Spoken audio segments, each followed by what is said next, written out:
एक ऐसा मंदिर जहां भगवान की नहीं बल्कि योग साधना की पूजा होगी। जी हां, मैं इस वक्त मौजूद हूं स्वरवेद महामंदिर धाम में और हमारे साथ मौजूद हैं आचार्य इंदु प्रकाश जी, जो कि मीडिया प्रभारी भी हैं स्वरवेद महामंदिर धाम के। उनसे हम बात करते हैं और इस मंदिर में क्या खास चीज है, क्या खास बात है, उनसे हम जानते हैं। सर, आपका बहुत स्वागत है इंडिया डेली लाइफ पे। सर, सबसे पहले हम जानना चाहेंगे, ये मंदिर बहुत खूबसूरत है, क्या खास इस मंदिर में है और स्वरवेद का मतलब क्या है? देखिए, जो स्वरवेद लिखा हुआ है वो स्वरवेद दो शब्दों के मेल से बना है, स्व और वेद। स्व का मतलब होता है आत्मा, स्व का मतलब होता है परमात्मा और वेद का मतलब होता है ज्ञान। जिसके द्वारा हमें आत्मा और परमात्मा का ज्ञान हो वह है स्वरवेद। और दूसरी बात आपको स्वरवेद में बताऊं यहाँ क्यों लिखा हुआ है या स्वरवेद मंदिर। वो स्वरवेद जो है हमारे विहंगम योग संस्थान के जो प्रणेता थे महर्षि सदाफलदेव जी महाराज, उन्होंने 17 वर्षों की गहन साधना हिमालय की कंदरा में जाकर किया था, शून्य शिखर आश्रम पर।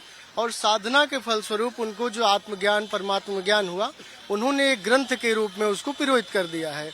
उसी ग्रंथ का नाम है स्वरवेद। इस मंदिर की अंदरी दीवार पर, भीतरी दीवार पर आप देखेंगे जो 5 तल है, 5 तल में स्वरवेद के दोहे लिखे हुए हैं। लगभग 4000 दोहे 5 तल में लिखे हुए हैं।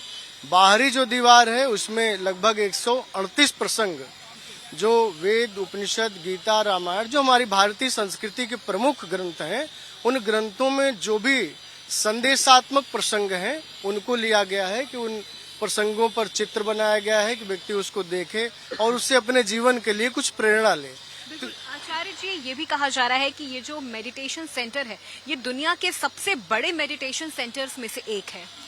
देखिए, अपने तरह का ये वास्तव में सबसे बड़ा मेडिटेशन सेंटर है, इसमें कोई दो राय नहीं है।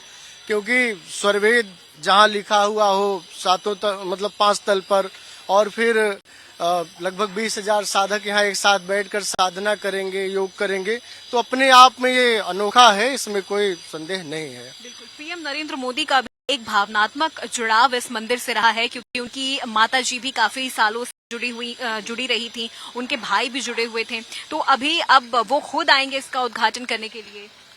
हाँ, देखिए, अब उनकी माता श्री का एक लगाव था स्वामी जी के प्रति और वो साधना करती भी थी और उनके परिवार का लगाव रहा है। और स्वयं नरेंद्र मोदी जी जो हमारे भारत के माननीय प्रधानमंत्री जी हैं, उनका स्वयं भी लगाव रहा है। उन्होंने 2021 में यहाँ आकर अपनी उपस्थिति भी दर्ज की थी और उन्होंने यहाँ जो है आशीर्वाद भी लिया था आकर, और स्वयं उन्होंने वादा किया था कि मैं इस मंदिर का उद्घाटन अपने ही हाथों से करूंगा। तो ये सौभाग्य की बात है कि भारत के प्रधानमंत्री इतने भव्य मंदिर का लोकार्पण आके कर रहे हैं, तो हमारे लिए भी गर्व की बात है और भारत के लिए भी गर्व की बात है। तो जो वादा पीएम नरेंद्र मोदी ने किया था वो वादा निभाने के लिए वो खुद परसों यहाँ यानी 18 दिसंबर को यहाँ पहुंचेंगे और इस भव्य मंदिर का उद्घाटन करेंगे। वीडियो जर्नलिस्ट केसर के साथ मैं Apoorva, India daily live, Varanasi.